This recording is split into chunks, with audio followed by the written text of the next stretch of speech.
کہ آپ لوگ جو ہم سب جو خامخواہ کے غموں میں خامخواہ کی پریشانیوں میں جا رہے ہیں تو نہ جایا کریں, لائف کو انجوائے کریں. اللہ نے ہمیں اصل میں خوشیاں دی ہیں, ٹینشنیں تو صحابہ نے اٹھائی ہیں, سمجھ رہے ہو, پریشانیاں تو ان لوگوں نے اٹھائی ہیں, میدان جنگ میں کٹتے تھے, شہید ہوتے تھے, بھوک کے اس سے یہ حالت ہوتی تھی. قرآن کہتا ہے او مسکینن ذا متربا, ایسے مسکین کو کھانا کھلاؤ جس کو بھوک نے اس کے پیٹ کو مٹی سے ملا دیا ہو, زمین پہ پڑ جاتے ہیں نا بھوک کی وجہ سے.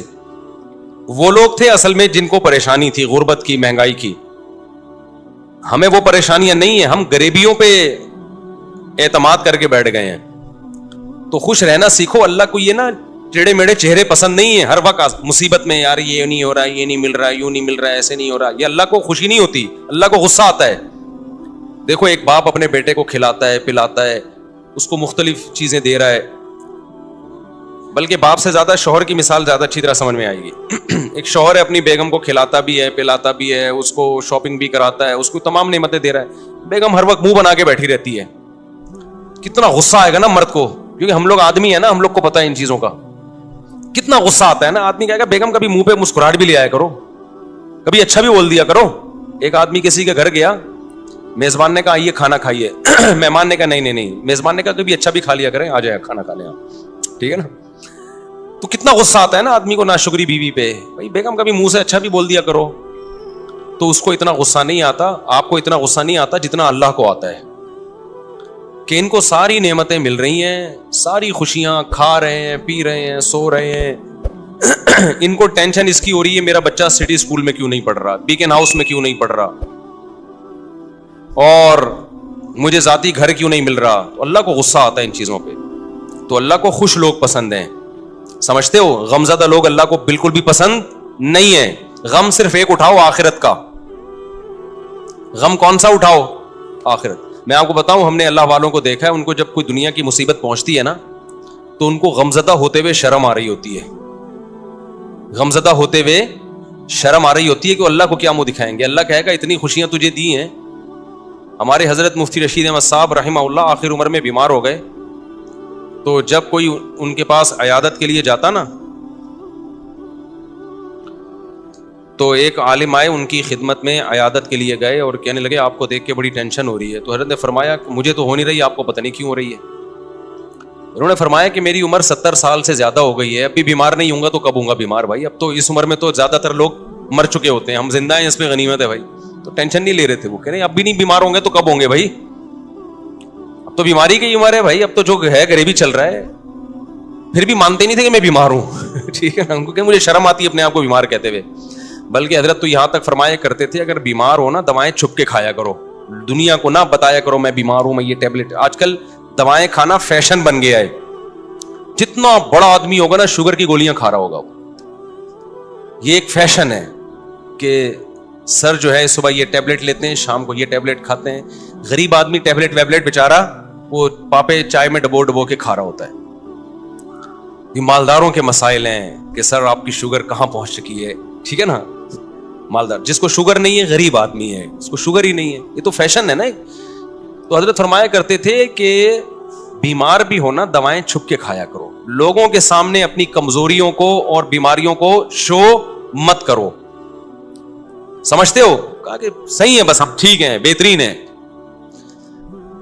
یہ کچھ زیادہ تقویٰ ہو جائے گا, آپ کھا لیں. ایسا نہ ہو شوگر ہو گئی, آپ چھپ کے کہیں جگہ نہیں مل رہی تو مر ہی گئے. اب جو دواؤں کا عادی ہو جاتا ہے وہ تو کیا چھپ کے کھائے گا, وہ تو کھلے عام کھاتا ہے. اچھا کچھ دوائیں نہیں ہیں, وہ کہلاتی ہیں دوائیں. جیسے ملٹی وٹامن گولیاں, یہ کوئی دوائیں نہیں ہیں. اگر یہ کوئی کھا رہا ہے تو یہ کوئی دواؤں کی فہرست میں یہ چیزیں نہیں آتی ہیں. تو لیکن جو بیماریاں ہیں نا, جس کو لوگوں نے بیماریاں سمجھ رکھے ہیں, ان کو بیماریاں سمجھ لیا ہے, تو کوشش یہی کرو بھائی ہم صحت مند ہیں, ہم سب ٹھیک, سب کیا چل رہا ہے, اوکے کی رپورٹ چل رہی ہے. جب کوئی پوچھا کرے کیا حالات ہیں, بولو سب اوکے کی رپورٹ ہے. رپورٹ کا لفظ میں اس لیے استعمال کرتا ہوں کہ رپورٹوں پہ لوگوں کو یقین ہوتا ہے. دیکھو آپ کسی سے پوچھ رہے ہیں کہ آپ کے جگر ٹھیک کام کر رہا ہے, لیور ٹھیک ہے, آپ کا کڈنی ٹھیک ہے, وہ کہے گا ہاں ٹھیک ہے. آپ کہیں گے رپورٹ ہے تمہارے پاس, لیب سے رپورٹ ہے, وہ کہے گا ہاں جی یہ رپورٹ ہے. تو رپورٹ دیکھ کے یقین آ جائے گا نا. تو صرف یہ نہیں بتایا کرو میں خیریت سے ہوں, آپ بولو میرے پاس خیریت کی باقاعدہ رپورٹ ہے. ٹھیک ہے, تو میں جب بھی کسی سے خیریت پوچھتا ہوں, میرے دوستوں کو پتا ہے کہ میں یہ نہیں پوچھتا آپ خیریت سے ہیں, میں کہتا ہوں سب اوکے کی رپورٹ ہے. وہ آگے سے جواب میں کہتے ہیں رپورٹ کیا ہے؟ اوکے کی. اس کا مطلب واقعی اوکے ہے, باقاعدہ رپورٹ ہے اس کے پاس. تو اللہ کا شکر ہے ہمارے پاس بھی رپورٹ کیا ہے؟ اوکے کی رپورٹ ہے. جب بھی کوئی مجھ سے, اور اللہ اوکے کی رپورٹ ہی رکھے بھائی, زیادہ شو بازیوں میں بھی نقصان ہوتا ہے. تو اللہ اوکے کی رپورٹ ہی رکھے, خوش ہی رکھے اللہ تعالی ہم سب کو. اچھا, مجھے لوگ اب نا تانے دینا شروع کر دیے لوگوں نے. پہلے جب میں بیان کرتا تھا نا اوکے کی رپورٹ ہے, 4 شادیاں 3 شادیاں, لوگ ایسے سنتے تھے ماشاءاللہ کتنا اچھا بیان. اب پتہ ہے کیا ہے, ابے اوکے کی رپورٹ تو ہوگی نا جب ریوو میں گھوم رہے ہیں. ہاں, جب پیسہ آ رہا ہے تو رپورٹیں کیا ہوں گی؟ اوکے کی ہوں گی نا. یہ جو کھلکھلا رہے ہیں ممبر پہ, یہ اس کے پیچھے کیا ہے؟ پیسہ ہے. تو میں کہتا ہوں کہ ہم تو اللہ کا شکر ہے خوشی ہیں الحمدللہ, ہمیشہ سے اللہ نے خوشی رکھا ہے. ہماری ضرورتیں اتنی محدود ہیں اور اللہ خوشی رکھے ہمیں. لیکن لوگ نا کسی حال میں الحمدللہ خوش نہیں ہیں. ان کو یہ ہے کہ پہلے پھٹ پٹی پہ گھوم رہے تھے اس کی ٹینشن, اب ریوو میں گھوم رہے ہیں تو اس کی بھی ٹینشن یہ لوگ لے رہے ہیں. تو یہ آپ کی ٹینشنیں ہیں, آپ جتنی چاہو بڑھا لو. ہم جب کسی کو ریوو میں گھومتا ہوا دیکھتے تھے, ہم اپنی پھٹ پٹی پہ گھومتے تھے, اس وقت بھی ہمیں ٹینشن نہیں ہوتی تھی, سمجھ رہے ہیں نا. اور جب ہم ریوو میں آ رہے ہیں تو بھی ہمیں ٹینشن نہیں ہو رہی. آپ کو پہلے بھی ٹینشن تھی کہ مفتی صاحب پھٹ پٹی میں گھومتے ہیں اور باتیں 4 شادیوں کی کرتے ہیں. میری پھٹ پٹی بائک دیکھی آپ لوگوں نے؟ ایسی بائکیں میں نے رکھی ہیں نا جن کے ماڈل ہی ختم ہو چکے ہیں, یعنی مارکیٹ میں بھی نہیں ملتی. میں نے رکھی ہے ہونڈا 110, کبھی نام سنا؟ ہونڈا 110 روزانہ صبح, بائک کی بات کر رہا ہوں, دھکا لگتا تھا اس کو. ہم اس وقت اس سے زیادہ خوش تھے جتنے اب ہیں. میرا جو بچپن سے میرے ساتھ ہے نا وہ مجھے زیادہ جانتے ہیں, وہ مجھے بہت اچھی طرح جانتے ہیں. ہمیشہ میری باتیں کروڑوں کی رہی ہیں اور دکان میرے پاس پکوڑوں کی رہی ہے. اللہ کا شکر ہے میرے ساتھ جو میرے بچپن کے دوست ہیں وہ جانتے ہیں پیسوں کی تو ہمارے کبھی بات ہی نہیں کی ہم نے, نہ پیسہ کمانے کی کبھی فکر کی ہے.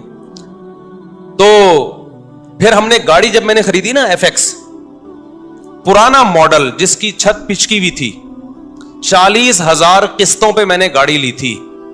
40,000 قسطوں پہ, 3,000 منتھلی قسط تھی. لوگ کہتے تھے اتنی سستی قسطوں پہ کہاں سے مل گئی. جب گاڑی دیکھ کے کہتے تھے مفتی صاحب کسی نے آپ کو چونا لگا دیا ہے, یعنی اس پہ بھی مہنگی ہے. اسی میں ہم رشتے لینے جا رہے ہوتے تھے تیسری شادی کے. اس کو کہتے ہیں دکان پکوڑوں کی اور باتیں کرو. خوشی خوشی جاتے تھے, خوشی خوشی. اسی گاڑی کو دیکھ کے رشتے ریجیکٹ بھی ہوتے تھے, ٹھیک ہے نا. پھر بھی ہم اب سے زیادہ خوش تھے الحمدللہ. اب سے جتنے اب خوش ہیں اس سے زیادہ خوش تھے. تو نہ ہم FX میں ہم پریشان تھے. میں تو اس پہ خوش ہو رہا تھا یار, ہماری اوقات تو FX کی بھی نہیں ہے. 40,000 قسطوں پہ منتھلی. وہ خریدی کیوں میں نے, میرے پاس سہراب موٹر سائیکل تھی. سہراب کا نام سنا ہے؟ اچھا, اصل میں میرے پاس تھی GTO 125. میرے والد صاحب کا جب انتقال ہوا نا, پیسے ملے, ہم نے کہا اب گاڑی ہلکی نہیں رکھے. ہمارے شوق ہمیشہ سے بادشاہوں والے رہے ہیں. اس وقت کراچی میں GTO 125 کاواساکی سے بہتر کوئی بائک نہیں ہوتی تھی. جو کراچی کے لوگ ہیں وہ جانتے ہیں, سب سے لگژری بائک یہی تھی. تو میں نے وہ خریدی تھی اور اس کو میں نے 20,000 کلومیٹر تک چلایا ہوگا کم از کم, کیونکہ 70 کلومیٹر تو جامعہ الرشید آنے جانے کی ڈرائیو تھی میری نیول کالونی سے. ایسی لگژری بائک ہم نے رکھی ہوئی تھی. پیسہ بچاتے نہیں تھے ہم, اس کی ٹنکی میں ہی جو بھرنے میں پیسہ لگتا تھا. تو ہم نے ہمیشہ سے سوچا کیا ہے, اوپر ہی کا سوچا ہے. جس کو بچانے کی فکر ہوتی ہے نا, وہ مالدار بننے کا شوق ہوتا ہے, وہ ٹینشن لیتا ہے. ہمیں مالدار بننے کا شوق شروع سے الحمدللہ تھا ہی نہیں. ہم نے کہا جو ہے یار انجوائے کرو لائف کو, بیویاں بھی رکھو, بائکیں بھی رکھو, ٹھیک ہے نا, اور کھاؤ بھی اچھا. 3 چیزیں ہمیشہ سے خاندانی رکھنے کی کوشش کی ہے میں نے. ایک, شادی پہ خرچ کرو. دوسرا, خوراک ہمیشہ ٹائٹ ہے میری, ایسی خاندانی خوراک ہمیں. بھائی زبان کی لذت جو ہے اس کا کوئی آلٹرنیٹ نہیں ہے. خوراک پہ کمپرومائز ہی نہیں کیا, ہمیشہ اچھا کھایا الحمدللہ. میں کھاتا تھا نا مدرسے میں, تو طلبہ سمجھتے تھے بڑا ہی لینڈ لارڈ ہے, کوئی قرضے مانگ رہے ہوتے تھے مجھ سے, قرضے. اور جس وقت جس چیز کا دل چاہا کھا لیا. جتنے پیسے ہیں نا کھا لو بس, ٹھیک ہے نا, بچانے کے کیا کرنا ہے یار. تو ہم نے بائک رکھی ہوئی تھی, جب میں پیٹرول ڈالتا تھا اس میں ٹینکی بھرنے میں ٹائم لگتا تھا. لوگ دیکھتے پتہ نہیں کون لینڈ لارڈ ہے یہ, حالانکہ بس وہ پیٹرول ہی کے ٹوٹل پیسے ہیں, اب ختم. بچایا کچھ نہیں, کیونکہ ہمیں مالدار بننے کا بالکل بھی شوق نہیں تھا. اسی طرح پھر کیا ہوا ہے کہ جب وہ ابا کی وراثت ملی, ہم نے GTO 125 خریدی اور پیسے کاروبار میں لگا دیے کہ چلو جی منتھلی ارننگ ہوگی. وہ میں نے واقعہ کئی بار سنایا ہے, سارے پیسے کاروبار میں ڈوب گئے. لوگ الحمدللہ جس کو دیتا گیا وہ لے کے بھاگتے رہے الحمدللہ.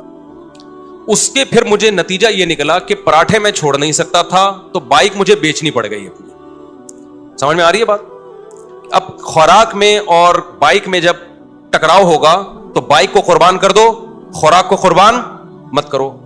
اچھا بچے بھی تھے گھر میں, ان کے بھی خرچے تھے. بائک بیچ کے ہم نے سستی بائک خریدی سہراب. اب پتہ نہیں آتی, اتوار بازار نہیں ویسے پرانی. اب جب ہم نے سستی بائک خریدی اس کو لے کے ہم بھی گھومتے تھے. ہمارے دوست احباب بھی, مفتی صاحب بائک چاہیے تھوڑی دیر کے لیے, مل جائے گی, لے جا بھائی تو سستی بائک ہے, جو چاہے لے جائے اس کو. وہ کیا ہوا, اس کا لاک ہی نہیں تھا, اتنی سستی تھی, تو وہ بھی چوری ہو گئی اللہ کے فضل سے. ایک دن مسجد میں کوئی نمازی بھائی آئے, انہوں نے دیکھا کہ یہ لاوارث بائک ہے اور ایگنیشن اس کا لاک ہی نہیں ہوتا, تو وہ لے گئے اللہ کے فضل سے. نماز انہوں نے پڑھی, انہوں نے کہا اگلی نماز میں یہ گناہ معاف ہو جائے گا. میں جب آیا تو بائک ہی نہیں ہے. اب میں نے کہا یار اب میں گاڑی خریدوں گا. دکان پکوڑوں کی باتیں کون سی, یہ میں واقعات آپ کو موٹیویٹ کرنے کے لیے سنا رہا ہوں. اور جو لوگ مجھ پہ تانے کرتے ہیں نا, اب ریوو ویجی میں گھوم رہا ہے تو باتیں تو کرے گا ایسی, تو یہ موٹیویٹ کر رہا ہوں میں. ہر آدمی کا اپنا اسٹائل ہوتا ہے نا موٹیویٹ کرنے کا. تو میں نے کہا اب سہراب چلی گئی ہے, اب ہم کیا لیں گے, گاڑی ہی لیں گے. 4 پہیوں پہ آئیں گے بھائی, بائکیں بہت ہو گئی. 4 پہیوں پہ آئیں کہاں سے, 25,000 کی سہراب خریدی تھی, وہ بھی چوری ہو گئی. تو اب ہم کیا کریں گے بھائی. پھر ہم نے کیا کیا, میں نے کہا کہ ایک دوست سے, بھائی یہ جو اشارہ کر رہے ہیں بیٹھ جائیں نا, جو کھڑے نہ ہو. تو میں نے کیا کیا, میں نے کہا کہ اب میں گاڑی خریدوں گا. گاڑی کہیں مل نہیں رہی تھی, تو پھر ایک شاگرد کے پاس سے 40,000 قسطوں پہ مل گئی گاڑی ہمیں, FX. 4 ٹائر اس کے پنچر تھے, چھت اس کی نیچے پچکی ہوئی تھی. ہم وہ جنازہ اٹھا کے لے آئے گھر میں. تو اب میں مسجد کا امام ہوں, تو بہت سارے مریدین نے مل کے نا ٹھک ٹھک ٹھک اس کو بنانا شروع کر دیا. پیسے نہیں لگائے,